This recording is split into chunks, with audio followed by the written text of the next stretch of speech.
Saya mengajak Bapak Ibu Saudara untuk membuka Alkitab kita di Yohanes 9. Saya akan bacakan untuk saudara.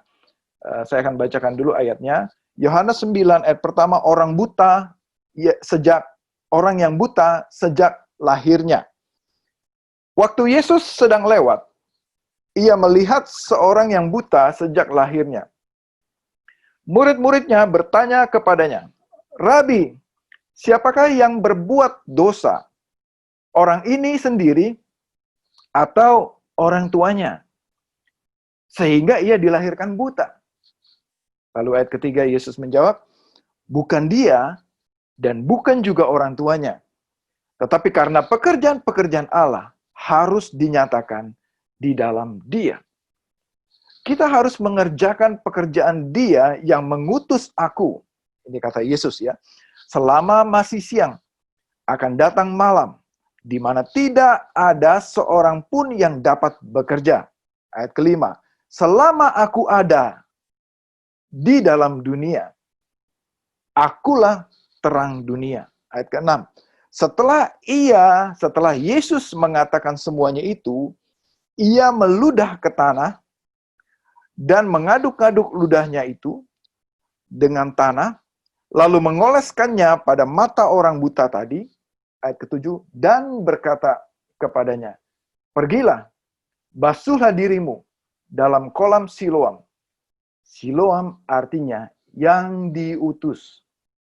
Maka pergilah orang itu, orang buta tadi, ia membasuh dirinya, lalu kembali dengan matanya sudah melek.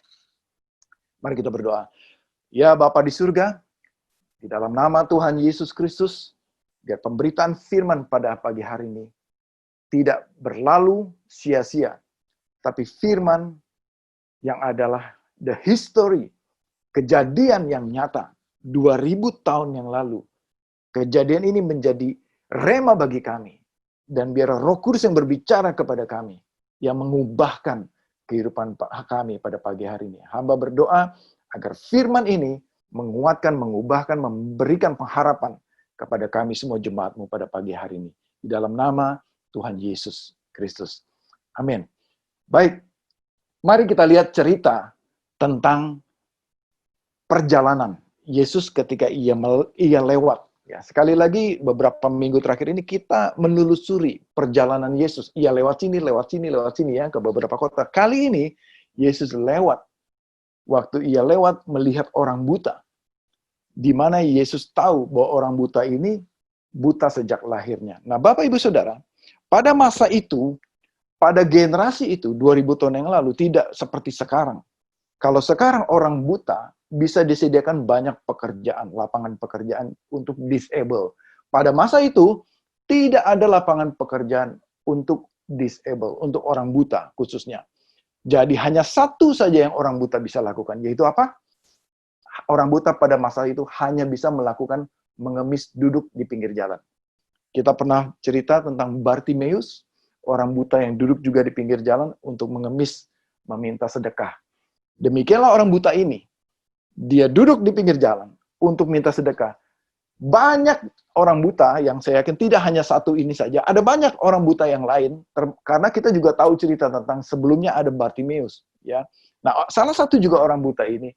Saya yakin Yesus menemui banyak orang buta. Tetapi yang satu ini, orang buta yang satu ini, menjadi pokok pembicaraan antara Yesus dengan murid-murid pada masa itu. Jadi ketika mereka lewat, ketika rombongan ini lewat, Yesus lewat bersama dengan murid-muridnya. Lalu Yesus melihat. Saya berasumsi bukan hanya Yesus yang melihat, tapi murid-muridnya juga melihat. Dikatakan Yesus sedang lewat. Yang ia melihat seorang buta sejak lahirnya.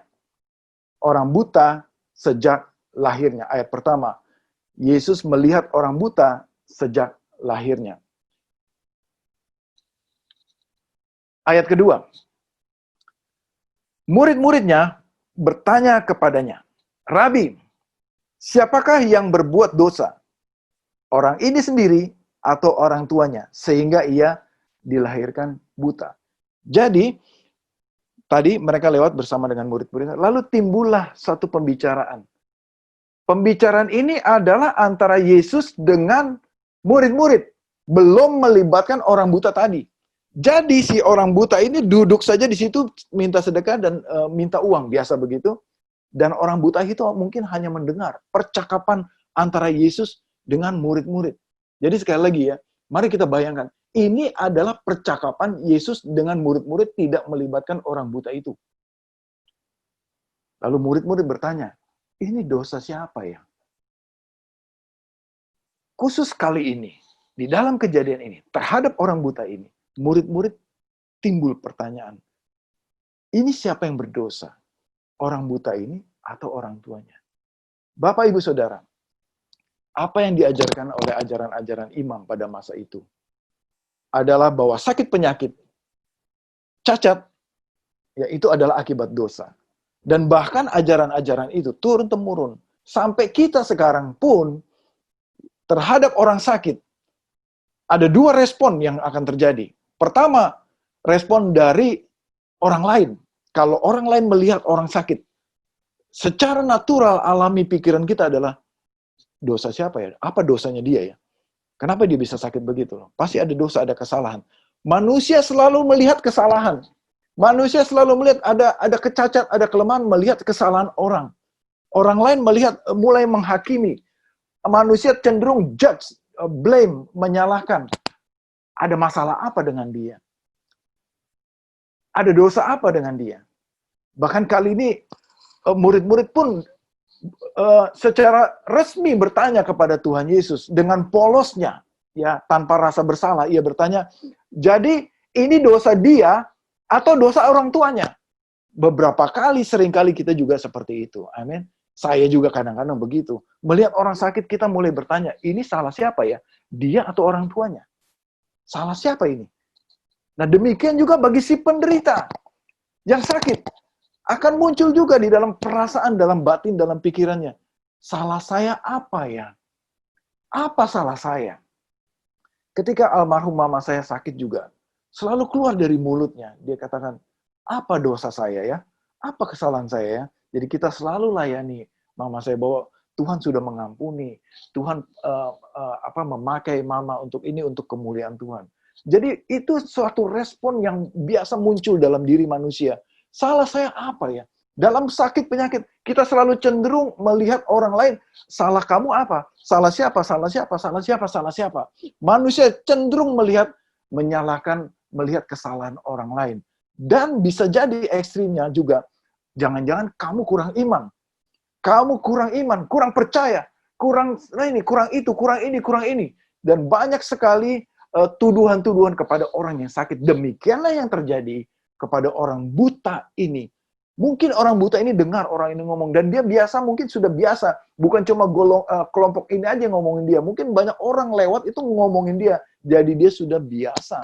Orang ngomongin dia, gosipin dia, bicara tentang kelemahannya dia, bicara tentang sakitnya dia. Dan seperti itulah yang terjadi pada masa itu. Di ayat ketiga, jawab Yesus terhadap percakapan ini masih percakapan dari Yesus dengan murid-muridnya. Jawab Yesus.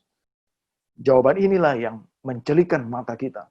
Yang mengagetkan kita saat kita membaca ini. Dan ini mengagetkan murid-murid juga.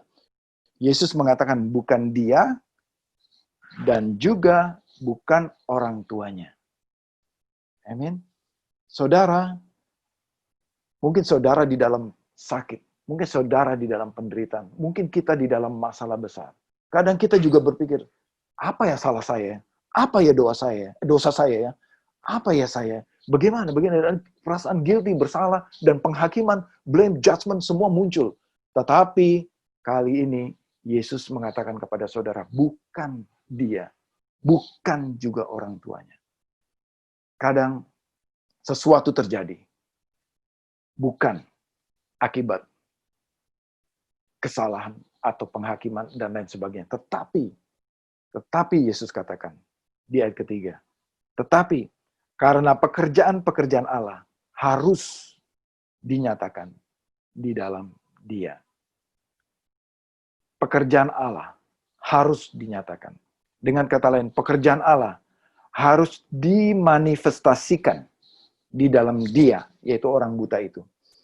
Pekerjaan Allah, apa yang Allah Bapa kerjakan. Jadi Bapak Ibu Saudara, dengar baik-baik. Di ayat ini dikatakan, pekerjaan Allah. Jadi siapa yang bekerja? Allah yang bekerja. Pekerjaan Allah dimanifestasikan. Apa itu dimanifestasikan? Dinyatakan. Jadi orang buta ini adalah displaynya. Orang buta ini adalah alat peraganya. Untuk Allah bekerja, menyatakan kuasanya melalui orang buta ini. Dikatakan pekerjaan Allah, bukan pekerjaan orang buta ini. Jadi Allah yang bekerja, orang buta ini adalah displaynya. Orang buta ini adalah alat peraganya. Di dalam dia dikatakan. Ya. Tuhan mau menyatakan pekerjaannya. Tuhan mau menunjukkan kuasanya. Tuhan mau memberikan kesaksian melalui Yesus Kristus bahwa Allah itu dahsyat dan luar biasa. Tuhan bekerja memakai manusia. Begitulah cara Tuhan bekerja. Yesus menyatakan kuasa Allah memakai manusia. Yesus bekerja sama dengan manusia. Amin. Mari kita lihat ayat keempat dan selanjutnya. Lalu Yesus berkata kepada murid-muridnya. Ini ingat ya, sampai ayat ini masih percakapan Yesus dengan murid-muridnya. Belum melibatkan orang buta tadi. Ya. Ayat keempat. Kita harus mengerjakan pekerjaan Dia yang mengutus aku. Perhatikan Bapak Ibu Saudara, 2 kali dikatakan harus. Ya tadi ayat ketiga, pekerjaan Allah harus dinyatakan di dalam Dia. Ayat keempat, kita harus mengerjakan pekerjaan Dia. Ada 2, kita alat peraganya. Tapi Yesus juga mengajak kita, mengajak murid-muridnya, hai murid-murid, kita itu berarti bukan Yesus sendiri. Kita ini berarti bersama-sama dengan murid-muridnya. Jadi saya dan kamu, dikatakan saya dan kamu dan kalian semua, kita sama-sama harus mengerjakan pekerjaan Bapa yang mengutus aku. Bapa di surga, Dia yang mengutus aku. Siapa yang mengerjakan? Yesus bersama dengan murid-murid. Amin. Selama masih siang, akan datang malam, di mana tidak ada seorang pun yang dapat bekerja. Bapak Ibu Saudara, ini peringatan ya yang Yesus katakan kepada murid-muridnya. Ini Yesus sendiri yang mengatakan, selama masih ada siang, selama hari ini masih siang, dan akan tiba nanti datang malam. Jadi tidak selamanya siang, tidak selalu siang. Tadi kita lagi diskusi pagi dengan Pak Kris, dengan Bu Kris, bahwa di satu negara sana di Eropa, ya yang namanya siang itu berapa jam tadi kita bicara, mungkin bisa lebih dari 6 jam, beda 12 jam mungkin beda dengan kita di Indonesia, bisa diukur siangnya. Mungkin di sana lebih panjang siangnya, atau ada siangnya lebih pendek. Jadi selama masih ada siang, waktunya setiap orang beda-beda. Itu maksudnya. Waktu saudara dan waktu saya dan waktu kita semua, waktu kita masing-masing berbeda-beda. Tetapi Tuhan katakan selama masih siang, selama belum malam, masih ada kesempatan seorang bisa bekerja. Saudara dan saya bisa bekerja. Bahkan Tuhan tekankan lagi di ayat kelima. Selama aku ada dalam dunia, akulah terang dunia. Selama aku ada di dalam dunia, akulah terang dunia. Kemudian kita terus ke ayat ke-6. Setelah ia mengatakan semuanya itu, semua tadi yang dikatakan, kali ini masuk kepada tindakan. Ya, tadi itu diskusi antara Yesus dengan murid-muridnya. Penjelasan yang Yesus berikan kepada murid-muridnya, bahwa bukan dosa dia, bukan dosa orang tuanya, bukan salah siapa-siapa, tetapi pekerjaan Allah akan dinyatakan di dalam orang itu. Pekerjaan Allah akan dinyatakan pada orang itu. Dan kitalah yang mengerjakannya. Tuhan Yesus katakan. Dan sekarang Yesus bukan hanya ngomong saja. kerjakan. Tetapi Yesus betul-betul mengerjakannya. Bagaimana dia mengerjakannya? Ia bekerja. Ia melakukan sesuatu terhadap orang buta ini. Mari kita lihat. Setelah ia mengatakan semuanya itu, Yesus meludah ke tanah. Cerita atau kata-kata atau bahasa ini agak kurang enak saat kita membaca atau di telinga kita atau di dalam bayangan kita. Agak kurang sopan kelihatannya.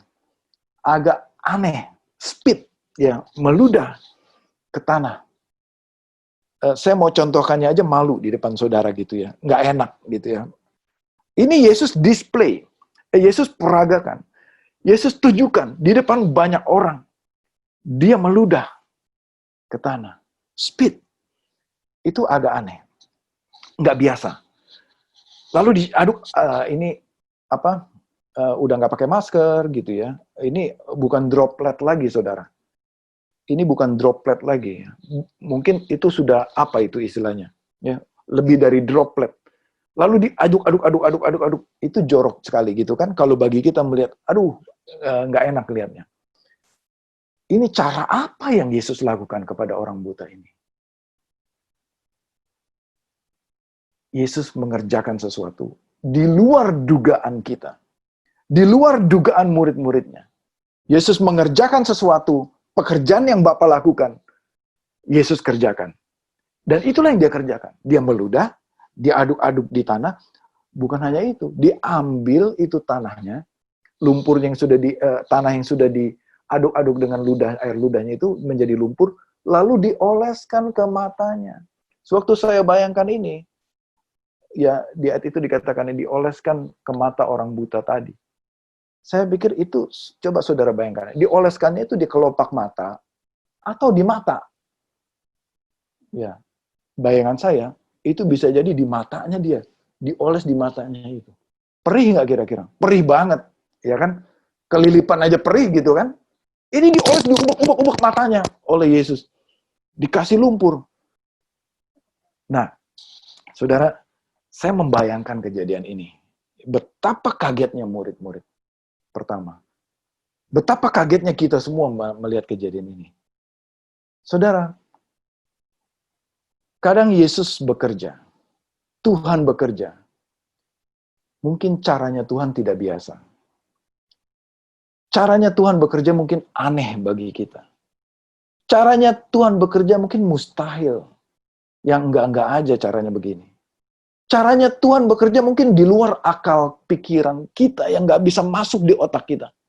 Bahkan apa yang Yesus lakukan menyembuhkan ini melanggar 39 peraturan hari Sabat orang Yahudi, 39 daftar pekerjaan yang tidak boleh dilakukan di hari Sabat. Ya, ada 39 larangan yang tidak boleh dilakukan oleh orang Yahudi di hari Sabat. Salah satunya ini Yesus lakukan, menyembuhkan, meludah, mengaduk-aduk dengan tanah, ditempel ke mata. Cara yang Tuhan lakukan berbeda dengan caranya kita. Caranya Tuhan jauh di luar akal pikiran kita, berbeda dengan apa yang kita harapkan. Tidak sesuai dengan apa di dalam pikiran kita. Tidak sesuai dengan apa yang kita bayangkan. Dan tidak sesuai mungkin dengan maunya kita. Jadi Bapak Ibu Saudara, kadang kita yang mau atur Tuhan. Kadang kita yang mau bikinin protokolnya buat Tuhan. Tuhan, tolong jawab doa saya. Caranya begini ya Tuhan ya. Tuhan lakukan ini, lakukan ini, lakukan ini, lakukan ini. Kita yang atur Tuhan kadang-kadang. Betapa hebatnya kadang-kadang kita pikir diri kita ini. Betapa sombongnya kadang-kadang kita mau atur Tuhan. Tuhan, tolong jawab doa saya Tuhan. Pokoknya hari ini Tuhan jawab. Saya mau caranya begini. Saya beriman Tuhan, Engkau jawabnya begini. Tuhan jawabnya begini. Pokoknya Tuhan kasih begini. Saya beriman Engkau akan kasih. Imannya dari mana? Dari keinginan diri sendiri. Tapi Tuhan kadang-kadang jawab caranya beda. Dan caranya mungkin kita nggak bisa terima. Yang begini kan nggak bisa diterima caranya. Coba saudara bayangkan. Meludah gitu ke tanah. Itu kan nggak bisa diterima caranya. Tapi itu yang Yesus lakukan. Pada budaya masa itu, orang kaget semua, orang Farisi, orang Yahudi kaget semua. Ini belum pernah kejadian begini. Hari Sabat ada orang lakukan begini. Tapi Yesus menerobos, menabrak itu semua. Tuhan mau tunjukkan bahwa akulah yang berkuasa. Tuhan mau tunjukkan aku yang bikin peraturan itu. Tuhan mau tunjukkan bahwa caraku adalah cara yang di luar akal manusia. Cara yang terbaik. Kita nggak bisa atur Tuhan, Bapak, Ibu, Saudara. Kita nggak bisa atur Tuhan mau caranya bagaimana. Kita serahkan sama Tuhan, biar caranya Tuhan yang terjadi. Bukan caranya kita. Bukan apa yang kita mau. Ya, kita kalau baca lagi sekali lagi, kita juga bingung kenapa Tuhan lakukan ini. Ya mungkin banyak orang tafsirkan ya, ayat ini, oh penafsirannya ludah itu apa, tanah itu apa. Banyak penafsiran, tapi saya pikir nggak usah ditafsirkan begitu.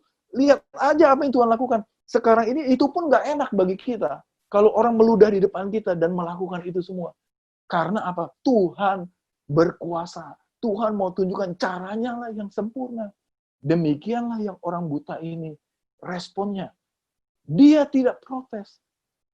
Dia diam aja. Dia pasrah aja. Dia terima aja apa yang Tuhan lakukan. Mari kita lihat di ayat ke-7. Ya. Dan Yesus berkata kepada orang buta ini, pergilah, basuhlah dirimu dalam kolam Siloam. Bapak, Ibu, Saudara, sebelumnya nggak ada percakapan dengan orang buta ini. Orang buta itu pasrah aja, diem aja, lalu Yesus datang, tiba-tiba Yesus datang, taruh obok-obok matanya dia gitu. Yesus yang datang kepada orang buta ini. Beda, kalau saudara perhatikan, ya kita pernah khotbahkan tentang Bartimeus. Ya. Waktu Bartimeus ini Yesus katakan, tolong bawa dia ke sini. Nah, ada bedanya kan? Waktu Yesus katakan, bawa dia ke sini. Lalu orang murid-murid itu menuntun Bartimeus datang kepada Yesus. Lalu Yesus menyembuhkan Bartimeus. Tetapi orang buta ini, Yesus yang datang kepada dia, lalu Yesus bawa pekerjaan tangannya itu, handicraft-nya itu, ya prakaryanya dia tempel di mata orang buta itu. Itu yang Yesus lakukan. Orang buta ini, ya sudah lama duduk di situ, dia bisa tinggal di dalam zona nyaman. Bisa aja dia katakan, nggak mau. Apa-apaan ini mata saya diobok-obok gitu, sakit, perih gitu kan. Tapi orang buta ini membuka hati dan membuka dirinya. Ketika Yesus katakan pergi, dia juga bisa bilang, ngapain pergi? Kalau mau sembuhin aja sekarang. Bisa dia katakan begitu kan? Pertanyaan saya, waktu Yesus katakan pergi, dia sudah melek atau belum? Dia sudah melihat atau belum? Jawabannya, dia belum melihat. Betul? Kita lihat, telusuri ayat ini. Dia belum melihat. Ketika Yesus katakan pergi, kita telusuri ayat berikutnya. Pergilah, basuhlah dirimu dalam kolam Siloam. Ya. Jadi arti Siloam ini, arti kata Siloam ini adalah yang diutus. Ya, nanti kita nggak usah lebih dalam situ, agak panjang ceritanya, itu merupakan kolam air, aliran dari sumber air yang berarti diutus. Maka ini yang menarik, ya. Perhatikan, ada 3 yang orang buta ini lakukan. Tindakan ketaatan orang buta ini. Apa yang pertama? Ia pergi. Apa yang kedua? Ia membasuh dirinya. Apa yang ketiga? Dia kembali kepada Yesus. Inilah yang orang buta itu lakukan, saudara. Mendengar apa yang Yesus katakan. Mendengar perintahnya Yesus. Ketika Yesus datang kepada dirinya dalam keadaan dia buta, dia tidak tahu itu siapa, tetapi dia bisa merasakan kehadiran Tuhan. Yesus datang memanggil dia, lalu tiba-tiba dia disentuh matanya, dan Tuhan menyentuh dia, dan Tuhan berbicara kepada dia, pergilah ke kolam Siloam, dan basuhlah dirimu di sana. Lalu dia bangkit berdiri, dan dia pergi sendiri, dalam keadaan buta mungkin. Dia nggak melihat, dia belum sembuh, dia belum melek. Tapi dalam keadaan buta, dia berjalan ke kolam Siloam. Dia turuti perkataan Yesus dalam keadaan buta. Amin, saudara, bayangkan. Dia belum melihat jawaban doa itu. Dia belum melihat mujizatnya. Dia belum melihat karya dan janjinya, dia belum melihat jawaban doanya, tetapi dia taat, dia lakukan, dia pergi. Apa yang Yesus perintahkan, dia lakukan persis seperti apa yang Yesus katakan, pergi. Lalu dia pergi ke kolam Siloam, persis seperti yang Yesus katakan, pergi ke kolam Siloam. Lalu dia basuh matanya dengan air dari kolam itu, persis seperti apa yang Yesus katakan kepada dia. Dia basuh matanya dalam keadaan dia buta. Dia cari-cari airnya di mana, kolamnya di mana, lalu dia ketemu air. Dia basuh matanya. Kenapa dia lakukan itu? Atas perintah Tuhan Yesus Kristus dia lakukan. Ketika dia selesai membasuh matanya dan bersih matanya, waktu dia buka matanya, dan dia bisa melihat dunia. Dia bisa melihat air itu. Dia bisa melihat terang matahari. Dia bisa melihat semuanya. Tersingkaplah terceliknya. Dan mujizatnya terjadi pada saat itu. Apa yang terjadi? Dia pergi, dia kabur? Tidak. Dia kembali kepada orang tadi, yaitu yang dia adalah Tuhan. Amin. Iman adalah dasar dari segala sesuatu yang kita harapkan. Dan bukti dari segala sesuatu yang belum kita lihat. Apa yang dilakukan orang buta ini adalah iman karena mendengar suara Yesus dan dia lakukan sebelum dia mendapatkan janji itu. Sebelum dia melihat jawaban doa itu. Tetapi dia sudah melakukan perintah Tuhan. Diperlukan ketaatan saudara dan saya untuk taat kepada Tuhan sebelum melihat janji Tuhan itu. Bisa jadi ada pilihan orang buta itu meragukan, duduk aja di sini. Ini orang ngegombal aja nih. Bohongan aja bicara. Kalau mau sembuhin dulu dong. Baru saya lakukan. Kadang kita berpikir begitu. Tuhan, berikan aku dulu suami atau istri, baru aku melayani engkau. Atau kadang kita, Tuhan sembuhin dulu penyakitku, baru aku mau berdoa 24 jam.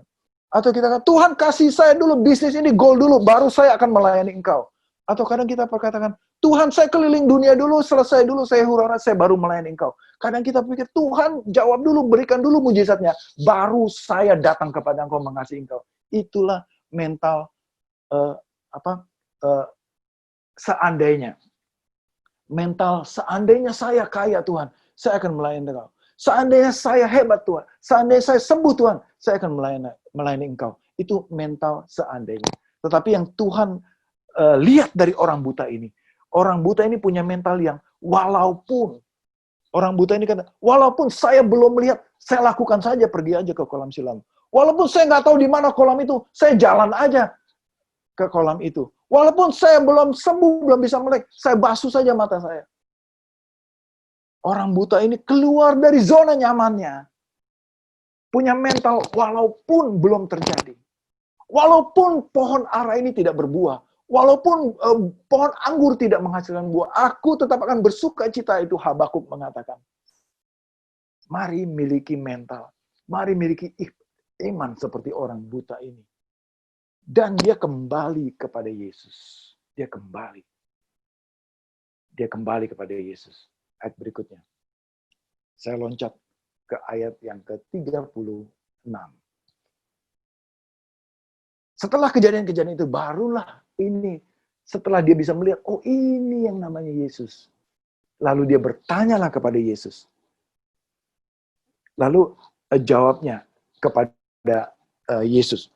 Siapakah dia Tuhan? Setelah Yesus menceritakan, nanti saudara bisa baca sendiri, waktunya nggak cukup di sini, baca ayat terusnya. Lalu orang buta ini mengatakan, siapakah dia? Apakah dia adalah Tuhan? Yesus mengatakan orang yang menyembuhkan itu adalah Mesias, kata Tuhan. Lalu dia bertanya, siapa dia jadinya? Apakah dia Tuhan? Supaya aku percaya kepadanya. Lalu Yesus mengatakan kepada orang buta ini, engkau bukan saja melihat dia di depan matamu sekarang, tetapi dia yang sedang berkata-kata dengan engkau ini, dialah itu. Artinya Yesus mendeklar, Yesus memproklamasikan kepada orang buta ini bahwa saya adalah Tuhanmu. Engkau bukan saja melihat, tapi orang yang berkata-kata kepadamu ini, dialah Tuhanmu. Lalu ayat berikutnya. Ayat 30. Saya tutup dengan ayat ini, 38 ya. Katanya, Sekarang aku percaya, Tuhan. Sekarang aku percaya. Aku percaya, Tuhan. Orang buta ini mengaku, menerima Yesus adalah Tuhan. Bukan hanya berkata-kata, lalu dia sujud tersungkur, menyembah kepada Tuhan. Saya mau tutup dengan satu testimoni. Saya sudah minta izin sama beliau, Stephen Tanus. Ya, kemarin malam dia texting saya, minta maaf, ternyata saya nggak bisa ikut Zoom ini. Seharusnya dia yang menyampaikan ini, untuk menyampaikan testimoni, kesaksian. Stephen Tanus, ya dia berjemaat di Every Nation Jakarta. Ya, saya sudah ngobrol-ngobrol sama dia, minta izin menceritakan kesaksian Stephen. Ya, lalu dia banyak cerita kepada saya tentang kehidupan pribadinya dan apa pengharapannya. Di dalam conversation saya beberapa hari yang lalu, saya bilang, Stephen, kamu aja yang share testimoni. Iya, ya, saya mau kak, dia bilang. Tapi kemarin sayang sekali, dia bilang nggak bisa, berhalangan. Tapi saya minta izin, nggak apa-apa saya ceritain ceritanya. It's okay, dengan senang hati, dia senang sekali dia ceritakan. Jadi Stephen, ini dia buta sejak lahir, Bapak Ibu Saudara. Dia buta sejak lahir. Dia sudah menyelesaikan pendidikan dia di Singapura di bidang musik. Ya kalau nggak salah tahun lalu dia selesai, atau 2 tahun lalu dia selesai. Lalu dia sudah keliling ini ya dalam konsernya dia sudah menjadi banyak berkat, dia menjadi berkat bagi banyak orang. Dia konser itu ada konser di Tokyo ya, mewakili Indonesia. Lalu dia sering diwawancara dengan televisi, ada wawancara dengan televisi swasta di Singapura. Lalu dia juga sudah beberapa kali melakukan konser ya dengan kerjasama dengan beberapa brand piano. Nah, jadi apa yang menarik?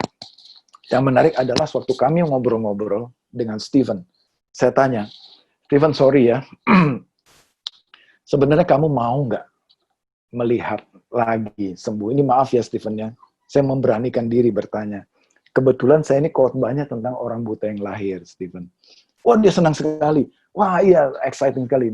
Dia katakan begini, siapa yang nggak mau sih Kak, sembuh Kak? Dia sambil kita santai-santai gitu ngomongnya. Ya mau lah, semua orang sembuh lah, gini-gini. Mau lah aku melihat lah. Oh iya, kamu mau melihat? Iya, mau. Tapi saya katakan, tapi enggak, dia katakan lanjut. Tapi begini Kak, dia bilang. Ini yang mengagetkan saya. Lebih baik buat saya, katanya. Lebih enak sih katanya. Nanti aja di surga, katanya dia bilang. Nanti aja dah di surga saya bisa melihat lebih indah, dia bilang. Di surga nanti saya bisa lihat semuanya. Saya bisa lihat ya keindahan yang lebih indah. Jadi bagi saya yang penting sekarang. Ya bukan soal melihatnya, dia bilang. Dalam semasa hidup saya di bumi. Stephen, dia katakan, hidup saya ini sekarang, saya mau hidup saya untuk Tuhan. Saya mau hidup saya bisa bersaksi. Justru dalam keadaan saya buta ini, saya bisa melayani banyak orang. Dalam keadaan saya buta ini, saya bisa bersaksi kepada banyak orang. Saya punya kesempatan lebih banyak untuk bertemu orang, untuk melayani, untuk menceritakan kebaikan Tuhan dalam kehidupan saya. Jadi melalui pelayanan saya juga musik ini bisa memberkati banyak orang. Jadi kerinduan saya ini untuk dipakai Tuhan, kata Stephen gitu. Bahkan sekarang Stephen ikut juga kelas L113 Leadership 113 yang kita adakan mulai minggu lalu. Ini kelas ini panjang sampai 1,5 tahun. Tapi dia exciting sekali untuk ikut kelas ini. Dia mau memimpin orang datang kepada Kristus. Itulah kerinduan hati dia. Dia mau dipakai Tuhan. Dia mau sungguh-sungguh menyerahkan kehidupannya kepada Tuhan. Bahkan dia bilang, dia nggak mengejar yang terutama untuk melihat, itu nggak jadi yang utama. Yang jadi utama dia mau dipakai Tuhan untuk menceritakan tentang Kristus dengan keadaan seperti ini. Itu yang membuat hati saya hancur mendengar kesaksian Tuhan. Orang yang disable seperti ini, dia menyerahkan hidupnya, dia mau dipakai Tuhan. Dia mau untuk pekerjaan Tuhan. Dia tidak menyalahkan Tuhan, dia tidak menyalahkan dirinya sendiri, dia tidak menyalahkan orang tuanya, tetapi dia bersyukur untuk keadaannya dalam keadaan buta ini. Dia bisa memberkati banyak orang. Dia bisa bersaksi, menceritakan tentang Yesus. Dia bisa berbicara di TV. Dia pernah tampil juga di Kick Andy. di acara Kick Andy. Dia menceritakan Yesus Kristus di sana. Dia menjadi berkat bagi banyak orang. Wah, saya bilang, Stephen, saya bangga sekali sama kamu. Saya akan terus mendoakan kamu, saya katakan. Jadi itu kesaksian hidup Stephen. Bagaimana dengan saudara? Apakah saudara mengejar mimpimu, your purpose, atau God's purpose? Bagaimana dengan saudara? Bagaimana agenda pribadimu? Bagaimana kehidupanmu? Apa yang kau kejar sekarang? Apa yang kau cari sekarang? Apakah hidupmu digerakkan oleh tujuan Tuhan? Yang terakhir, ayat 4, Yesus mengatakan, kita harus melakukan pekerjaan Dia yang mengutus aku. Katakan bersama saya, kita. Berarti bukan hanya Yesus sendiri. Bukan hanya pendetamu, bukan hanya gembalamu, bukan hanya murid-murid 12 rasul, tetapi dikatakan kita. Kalau Yesus katakan kita, saya garis besar di situ kata-kata kita, saya gedein kata-katanya itu kita. Karena kita ini semuanya. Kita dikatakan harus mengerjakan pekerjaan Dia. Siapakah Dia itu? Bapa di surga yang mengutus Yesus. Perhatikan ini, selama masih siang. Karena akan datang malam. Kesempatan itu mungkin tidak datang 2 kali. Mungkin tidak ada lagi. Mungkin jangan-jangan ini kesempatan yang terakhir dalam hidupmu. Tuhan memanggil engkau untuk menceritakan, untuk menyerahkan hidupmu kepada Yesus. Untuk menyerahkan seluruh kehidupanmu kepada Yesus. Berhenti dari segala jerih payahmu. Berhenti dari segala upayamu untuk mengejar apa yang sementara yang di dunia ini. Tapi mari kita datang kepada Tuhan. Tuhan, inilah aku. Pakailah aku, Tuhan. Amin.